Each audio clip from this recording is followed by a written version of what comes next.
ሰላም እንደምን ሰንብታችኋል? የተከበራችሁ አድማጮቻችን በያላችሁበት የከበረ ሰላምታችንን እናቀርባለን።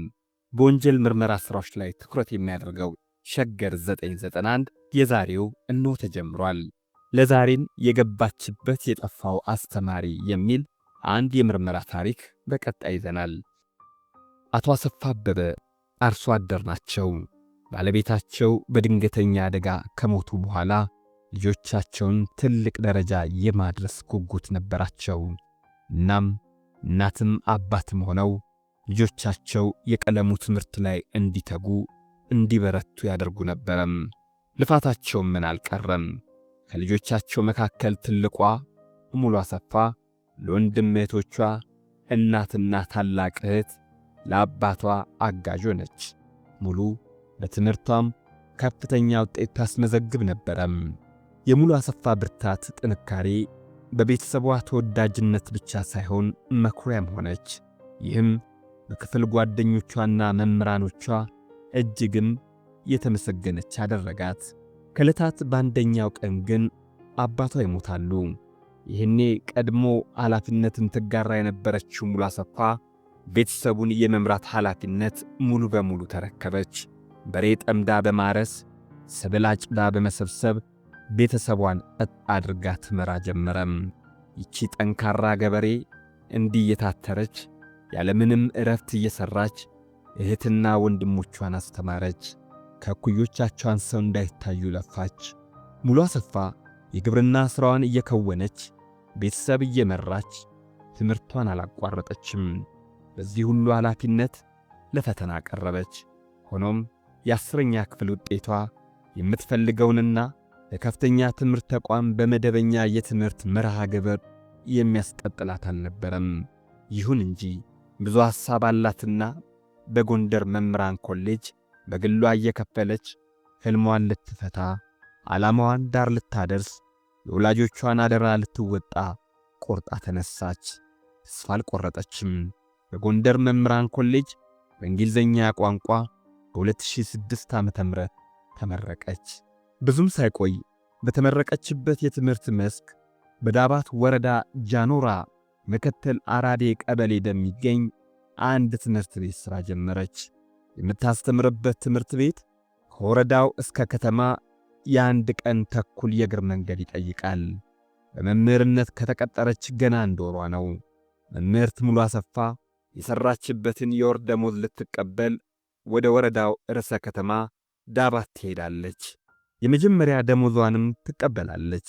ከዚህ በኋላ ነው ሊሰሙትና ሊያስቡት የማይገባ ድርጊት ይቺ ምስኪን አርሶ አደርና መምህርት ላይ የተፈጸመው። ቀኑ ህዳር 3 2007 ዓ.ም ነው። ቦታው ሰሜን ጎንደር ዞን ዳባት ወረዳ። በዚህ ከተማ የሙሉ አሰፋ እህትና ወንድሞች በትምህርታቸው እንዲመቻቸው ብለው ቤት ተከራይተው ይኖራሉ።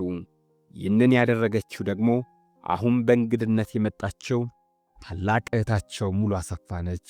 እናም መምህርት ሙሉ የመጀመሪያ ወር ደሞዟን ከተቀበለች በኋላ ታናሽ እህትና ወንድሞቿ ጋር ታርፋለች።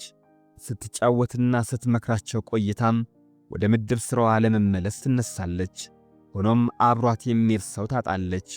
በጠዋት ሥራ ቦታዋ ለመድረስ ሌሊት መነሳት አለባት። በዚህ ሰዓት የአካባቢው መንገድ ለብቻ ያውም ለሴት ልጅ የማይሞከርና የማይታሰብ ነው። በዚህ ጊዜ እህቶቿ ከጎረቤት አብሯት የሚሄድ ሰው ማፈላለግ ይጀምራሉ። ፈልገውም አልቀረ አንድ ጎረቤታቸው የሆነ ወጣት ከታማኝ መንገደኞች ጋር አገናኛት። ስለ መንገዳቸውም አብሯት ከሚሄዱ 2 ወጣቶች ጋር ተነጋግረው በንጋታው ከሌሊቱ 11 ሰዓት ተነስተው ጉዞ ለመጀመር ቀጠሮ ይዛሉ። መምህርት ሙሉ አሰፋ በቀጠሯቸው መሠረት ማልዳ ተነሳች። 2 ወጣቶችም ቀድመው ተነስተው ነበርና ጉዞ ይጀምራሉ። እህት ወንድሞቿም ሰላም ያግባችሁ ብለው ጥቂት መንገድ ሸኝተው ይመለሳሉ። እህት ወንድሞቿ እህታቸውን በሰላም መግባቷን ባይጠራጠሩም ደውላ እስከምትነግራቸው በጭንቀት ተጠባበቁ። ሆኖም ደርሻለሁ የሚል ምላሽ የለም። ቀናት መቆጠር ጀመሩ። እህት ወንድሞች ነፍሳቸው ተጨነቀች። እህት አበባ የሚሏት ያሳዳጊና አስተማሪ እህታቸው ድምፅ ጠፋ። ተጨነቁ፣ ተጠበቡ። በዚህ መካከል በስድስተኛው ቀን ከምታስተምርበት ትምህርት ቤት ስልክ ለእህቶቿ ተደወለም። ታናሽ እህት ስልክ አነሳች። ከዚያኛው የስልክ ደዋይ ማዶ የሚባለው ባይሰማም ስልክ ተቀባይ እህት ግን እንዴት? ለምን? ሄደች እኮ ሳምንት ሆኗታል እያለች በመርበትበትና በመጮህ ምላሽ ሰጠች። በምትሰጠው ምላሽ በድንጋጤ መዋጧን የተመለከቱት የተቀሩት እህት ወንድሞቿ ተነስተው ከበቧት። ምንድነው ሲሉ ማዋከቧት። ስለተፈጠረው ነገር ጠየቋት። ከታላቅ እህታቸው መስሪያ ቤት እህታቸው እስካሁን በሥራ ገበታ እንዳልተገኘችና በፍጥነት ሥራ ቦታዋ እንድትገኝ የሚል መልእክት እንደሆነ ተናገረች። ቤቱን ለቅሶ ቤት አደረጉት። የሚይዙትን የሚጨብጡትን አጡ። እየተነሱ መፍረጥ፣ በጠባቧ ቤት መተረማመስ ሆነም። ጎረቤት ተሰበሰበ። ለመሆኑ እነዚህ ሕፃናት እህት የሆነች መምህርት ሙሉ አሰፋ የት ገባች? አብረዋት የሄዱት ሰዎችስ ወዴት ሄዱም? ቆይቶ የሆነው ነገር ጎረቤት ሕፃናቱን እንዲረጋጉ አደረጉ። ፖሊስ ነገሩን ይወቅም አሉ። ወዲያውም 991 ደወሉ። የሆነውን ሁሉንም ዘርዝረው ተናገሩ።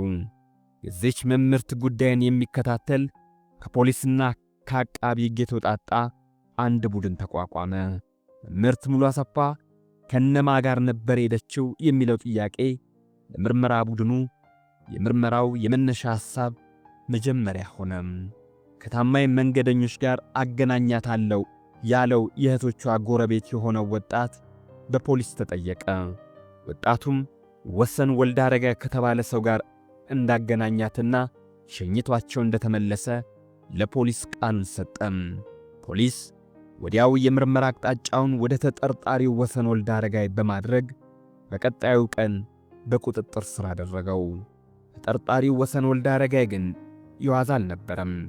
በጥያቄ ለሚያጣድፉት የምርመራ ቡድኑ አባላት ተረጋግቶ በርግጥ አብረን ሄደናል አለም። በርግጥ አብረን ሄደናል።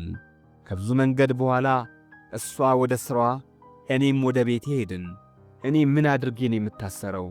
ዴ መልካም ነገር ባደረግኩ እያለ ማንባት ጀመረም። ፖሊስ በተጠርጣሪነት የያዘውን ሰው ሰምቶ አልለቀቀውም። ይበልጥ በልዩ ሁኔታ ወሰን ወልዳረጋይ ላይ ክትትል ማድረጉን ቀጠለ። ይህ ሰው ለምርመራ ቡድኑም ሆነ ለጣቢያው አዲስ አለመሆኑ የተናገረው እንዳይታመን ያፈሰሰው እንባ ያዞ እንዲባል አድርጎታል። ከዚህ አሁን ከተጠረጠረበት ወንጀል በፊት ማስገድዶ መድፈር ሙከራና በወንብድና ወንጀል የተከሰሰ ነው። ክሱም በፍርድ ቤት እየታየ 10 ሺህ ብር ዋስ በውጭ ሆኖ እንዲከታተል ተደርጎ ነው የተለቀቀው። እናም ይህ የለመደ ነው በሚል ጥርጣሬ እዚህ ሰው ላይ ምርመራውን ማጠናከር ለምርመራ ቡድኑ አዋጭ መሆኑን ገምተዋል። ተጠርጣሪው ወሰን ወልዳረጋይ ይሄኔ ይህች መምህርት እኮ በአንድ ቦታ እየተዝናናች ይሆናል፣ እኔን ያለ አግባብ አስራችሁ ታንገበግቡኛላችሁ፣ ነገር እሷ ስትመጣ እንዴት የቆጫችሁ ብታስቡበት ይሻላል እያለ የምርመራ ቡድኑን እንዲጸጸቱና እንዲለቁት ያዋክባቸው ጀመረም። ወሰን ወልዳረጋይ ይህንም ቢልም የፖሊስ የምርመራ ቡድኑ እሱን ከእስር ቤት አስቀምጦ ፍለጋውን ቀጠለም። ተማሪዎች አስተማሪያቸውን፣ መምህራን የሥራ ባልደረባቸውን ለማግኘት በየፊናቸው በፍለጋው ተጠመዱ። የአካባቢው አርሶ አደሮችም በተመሳሳይ መንገድ የዕለት ተግባራቸውን አቁመው ተራራውን መውጣት መውረድ፣ አካና ጉራንጉሩን መቃኘቱን አጠናክረውታል። መምህርት ሙሉ አሰፋን የበላ ጅብ ግን አልጮኸም። እንዲህ እያለ ፍለጋው ቢቀጥልም መምህርቷ ሳትገኝ 17ኛው ቀን ተቆጠረም። በዚህ ቀን ተጠርጣሪው ወሰን ወልዳረጋይ አንድ ፍንጭ ሰጠም። የሰጠው ፍንጭ መምህርቷን በሕይወት ያስገኝ ይሆን? በእርግጥ የግብረ ሥጋ ግንኙነት እናድርግ ብያት ነበረም። እሷም ቢያለች በጣም ስለምናት አይሆንም ስትለኝ በግድ ላስገድዳት ስሞክር ሮጣ መለጠችኝ። እኔም በጣም ተናድጄ ስለነበረ በድንጋይ ወርውሬ መተዋት። ከዚያ በኋላ ወዴት እንደሄደች አላውቅም አለም። የዚህ ተጠርጣሪ ቃል መምህርት ሙሉ አሰፋ ተገድላ ሊሆን ይችላል በማለት ፍለጋውን ሮጣ አመለጠች ከተባለው ስፍራ ማድረግ እንዳለበት የምርመራ ቡድኑ ወሰነም። ከተባለው ስፍራ የደረሰው የፖሊስ የምርመራ ቡድን በየስርቻው እየገባ መፈለጉን ተያያዘው።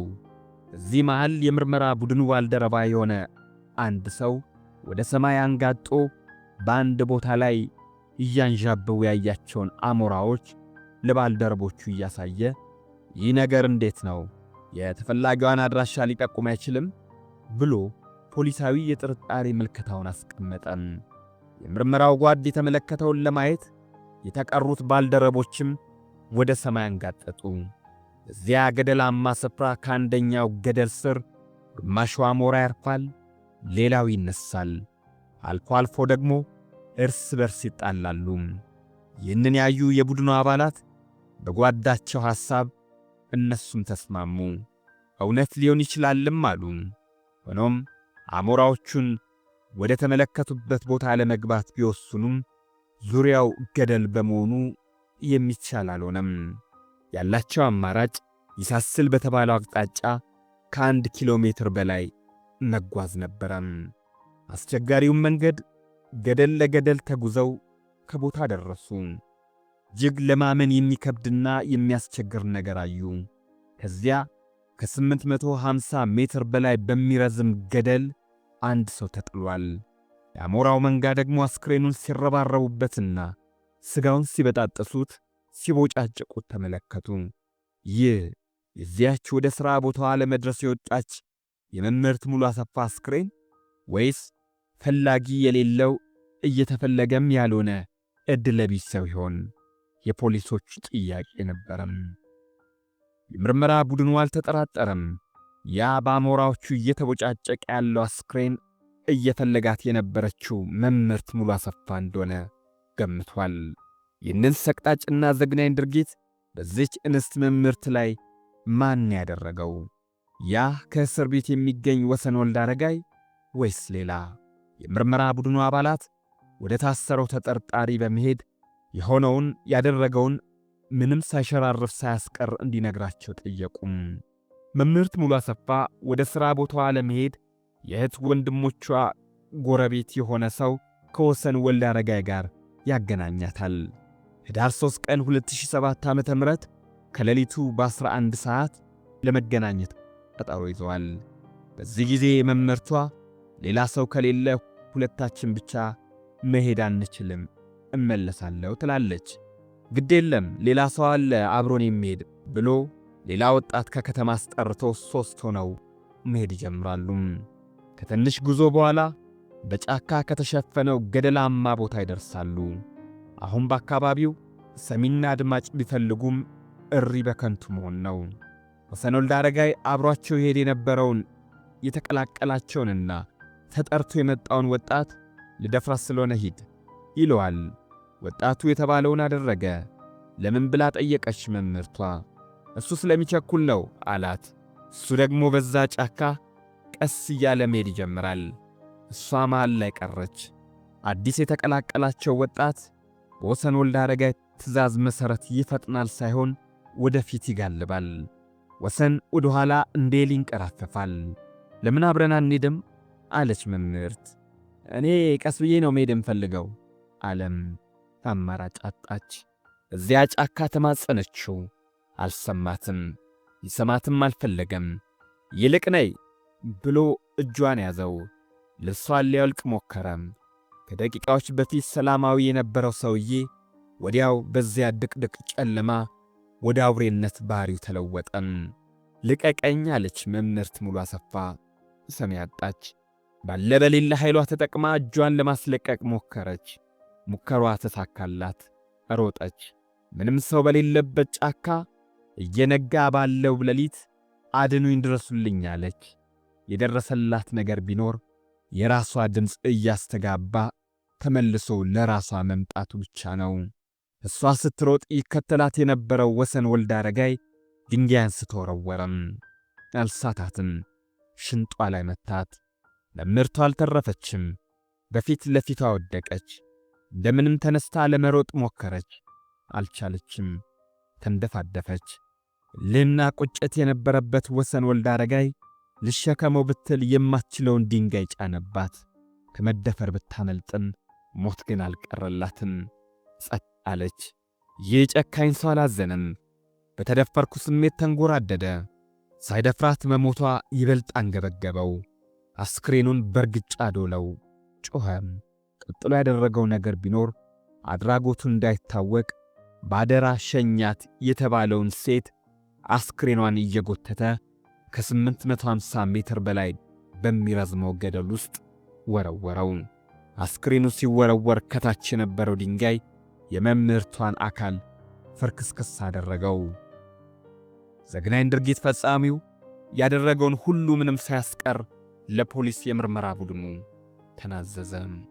ይህ ወንጀለኛ ከዓመት በፊት በተመሳሳይ መልኩ በአካባቢው ባሉ ሴት መምህራን ላይ የመድፈር ሙከራና ውንብድና ተጣርቶበት ፍርድ ቤቱ በ10 ሺህ ብር በዋስ ለቆት በውጭ ሆኖ የክስ ሂደቱን እየተከራከረ ይገኝ ነበረም። ይህ ሳይበቃው በዚች መምህርት ላይ የፈጸመው ድርጊት ከጥፋቱ የማይጸጸት የማይማርና የማይለወጥ መሆኑን የምርመራ መዝገቡ ያስረዳል። ይህንም ጉዳይ ይከታተል የነበረው የሰሜን ጎንደር ዞን ከፍተኛው ፍርድ ቤት ተዘዋዋሪ ችሎት በዳባት ከተማ ባስቻለው ችሎት ይህ የሴት መምህራን ቀበኛ የሆነውን ተከሳሽ የወንጀል ድርጊቱ ዘግናኝነቱንና ኖረኝነቱን በማተት ከዚህ በኋላ በእስር ቤት እንዲሆን የዕድሜ ልክ ጽኑ እስራት ወስኖበታል።